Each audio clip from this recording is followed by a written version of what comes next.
Okay. If you're a speaker, or maybe you're a leader who speaks in front of people, but it's not very often, so you wouldn't say you're a speaker. Regardless, you're somebody who gets up in front, whether you're professional or non-professional, whether it's just filling in your team with the update on the project you're working on, or you're a speaker and you are captivating an auditorium or a conference room or whatever it is.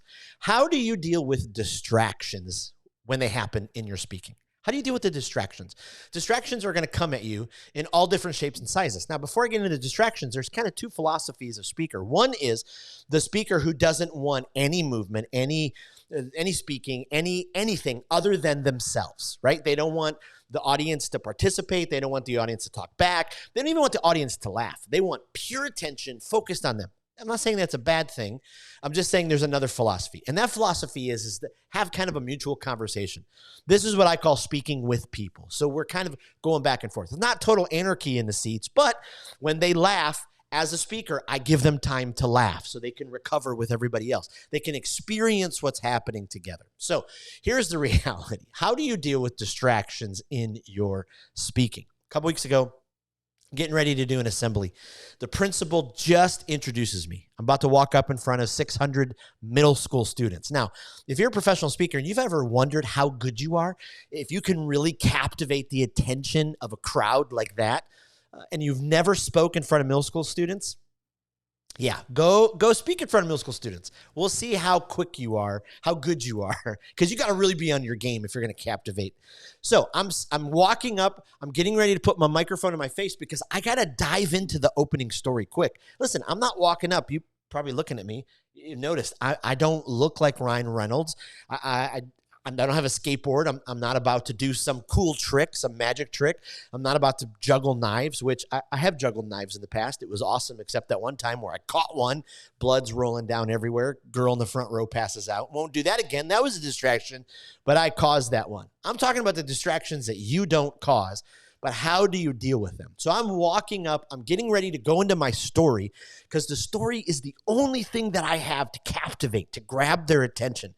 And I'm about to go into this killer story about one of my best friends playing video games at his mom's house. When we hear a scream, we come running downstairs. She's ripping apart the vacuum cleaner, and she's mumbling these words. I sucked him up. I sucked him up. Well, my best friend's mom had sucked up their pet bird in the vacuum. Like, it's a great story. I don't have time to tell it now.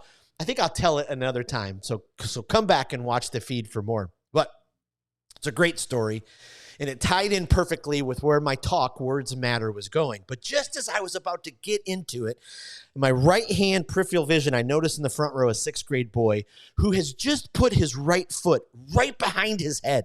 No joke, right behind his head. Then, if that's not enough, he puts the left foot behind his head. How in the world do you deal with the distraction of Pretzel Boy? I don't mean that in a mean way. I mean, I have a 10-year-old son who puts both feet behind his head. He looks like a pretzel. Like, that kind of flexibility is amazing. But as a speaker, how do you deal with that type of distraction? Because I'm sitting there and I've got to hop into this story, and 1, 2, 3, 4, 8 rows of kids now are engrossed in what Pretzel Boy is doing. And so was I, because it was amazing. A couple other distractions. Maybe you're doing a Zoom call and your cat walks across your desk and knocks over your cup of coffee, right? Distraction. What do you do? I was a couple months ago, I was in Alabama speaking to a whole group of financial advisors.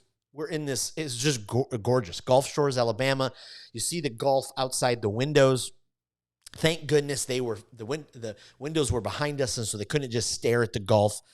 But I'm halfway through the presentation. It's going great, and then all of a sudden the fire alarms go off. Now listen, when the fire alarms are going off, there's nothing you can do about it. It's loud, it's obnoxious, and if I just would have kept going, that would have been loud and obnoxious. Let me give you one other example. About 10 years ago, I'm speaking at another middle school assembly way up here in the very tip of Michigan, when all of the lights and the power go off. There's 800 of us in an auditorium. I mean, talk about like a Hunger Games type situation. 800 of us. The emergency lights go on. Kids are screaming. They're laughing. You know, I mean, it's like almost real close to total anarchy. How do you deal with distractions in your speaking? Well, let me give you 3 tips, okay? Here are 3 tips, 3 things that I've learned from dealing with distractions in my speaking. But before that, just know distractions are going to happen, right? These are going to come up. And so if you know your material, if you're prepared, if you have a clarity box, like we talk about a lot here on the Speak with People podcast, we talk a lot about with Speak with People. If you know your material, it's not gonna budge you because you're ready to deliver. So no distractions are gonna happen. So first tip is this: do not fully engage to the deep end of the distraction. Don't go to the deep end of the distraction. If I would have walked over to the kid and had been like, what's your name? Can everybody see this? I would have lost the entire crowd the entire time because I couldn't have been able to keep up with that. So I didn't go into the deep end. When the power went out in the assembly, I didn't freak out and go, oh my goodness, everybody, everybody run for the doors. No. So don't fully go into the deep end and engage in it. You're going to have to recognize it a little bit, but don't give it its full day in court. All right. Don't do that. Okay. The second tip is this: very quickly lock eyes with the person who brought you in. The event manager, the person who booked you. And so I locked eyes with them, and they were able to very quickly tell me what to do. So with the school assembly, with the kid with the feet behind his legs, he very quickly walked over to the young man and said, okay, put your feet down. Everybody calm down. And he was able to diffuse it. In the situation with the fire alarm, I looked over at the guy in charge, and he just said, wrap it up, get him out of here. And so I just very calmly said, okay, everybody, we know what to do. It's a fire alarm. Let's head outside. Then when the power went out in the assembly, I looked over at the principal, and the principal walked up to the stage, and I leaned down, and she said, we're not going anywhere, so keep talking. No microphone, no power, no projector, no slides, 800 kids in an auditorium. I just belted it out.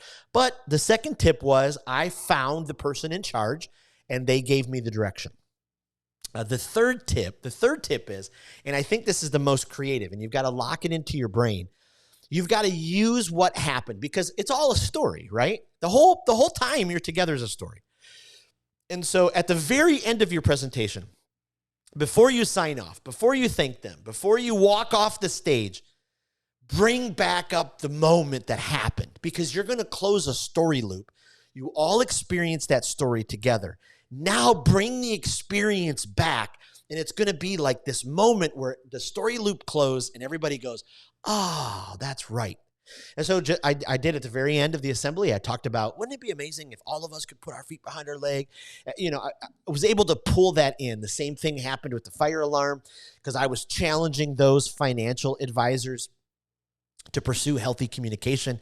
And I said, listen, don't let the fire alarm go off in your leadership and use toxic, unhealthy communication. Close the story loop. So distractions are going to happen. It's going to happen. You got to prepare for it. The best way you can prepare for it is to be prepared. Do the anti-Allen Iverson. Practice? What are you talking about? Practice? Yes, practice. Be so prepared. Know your content. And then when it comes to the distraction, use one of those tips. And I think it will help you a ton to be able to deal with that distraction. Hope this was helpful. I'm going to tell more stories like this and quick speaking tips. And so make sure you come back and check out these kind of Jason Stories moments. Thanks.